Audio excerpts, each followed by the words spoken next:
Hi hello friends, welcome to my channel. நீங்கள் நம்ம சேனலுக்கு புதுசாக வந்திருந்தீங்க, மறக்காமல் சப்ஸ்கிரைப் பண்ணி வச்சிங்க. லைக் பண்ணுங்கள், ஷேர் பண்ணுங்கள், கமெண்ட் பண்ணுங்கள்.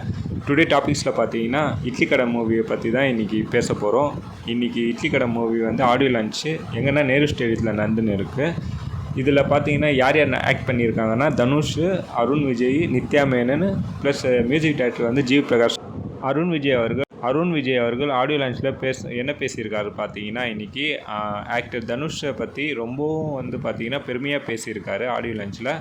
அது மட்டும் இல்லாமல் என்ன சொல்லியிருக்காருன்னா, தனுஷை பற்றி அந்த இட்லி கடை அந்த மூவியில் வந்து பார்த்திங்கன்னா தனுஷ் அவர்களுக்கு என்ன கேரக்டரோ அதுக்கு ஈக்குவலாக எனக்கும் வந்து பார்த்திங்கன்னா இந்த மூவியில் வந்து கேரக்டர் இருக்கும். ப்ளஸ் வந்து பார்த்திங்கன்னா இந்த படத்தில் வந்து ஒரு மிகப்பெரிய ட்விஸ்ட் இருக்குது, இப்போ ஆனால் நான் சொல்ல மாட்டேன் அப்படின்னு வந்து அவர் சொல்லியிருக்காரு. அது என்னென்னு நம்ம தேட்டரில் போய் தான் பார்க்கணும். ப்ளஸ் வந்து இந்த மூவி வந்து அக்டோபர் ஃபஸ்ட்டு வந்து பார்த்திங்கன்னா ரிலீஸ் ஆகிருக்கு, வேர்ல்டு வைடாக ரிலீஸ் ஆகிருக்கு. ப்ளஸ் வந்து இந்த மூவிக்கு வந்து ஜிவி பிரகாஷ் வந்து காம்போவாக இருக்கார். அதனால் வந்து மியூசிக் வந்து ரொம்பவே நல்லாயிருக்கும்.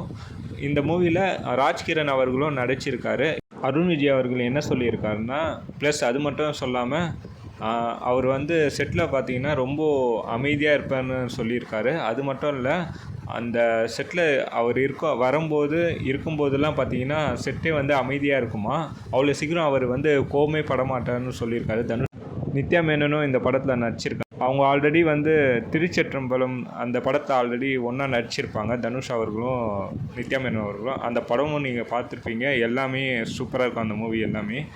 அது நல்லா ஹிட் ஆகிடுச்சு. அதே மாதிரி இந்த படத்துலேயும் இவங்க ரெண்டு பேரோட பேரும் நல்லாயிருக்கும்னு நாங்கள் நம்புகிறோம். ப்ளஸ் வந்து ஜி பிரகாஷோட மியூசிக் சொல்லவே தேவையில்லை, அவர் நல்லா சிங்கிங்கும் பண்ணுவார். ப்ளஸ் மியூசிக்கும் வந்து நல்லா இருக்கும். அவரோட படத்தில் உள்ள மியூசிக் எல்லாமே நல்லாயிருக்கும். ஆக்சுவலாக அவர் போடுற மியூசிக் எல்லாமே.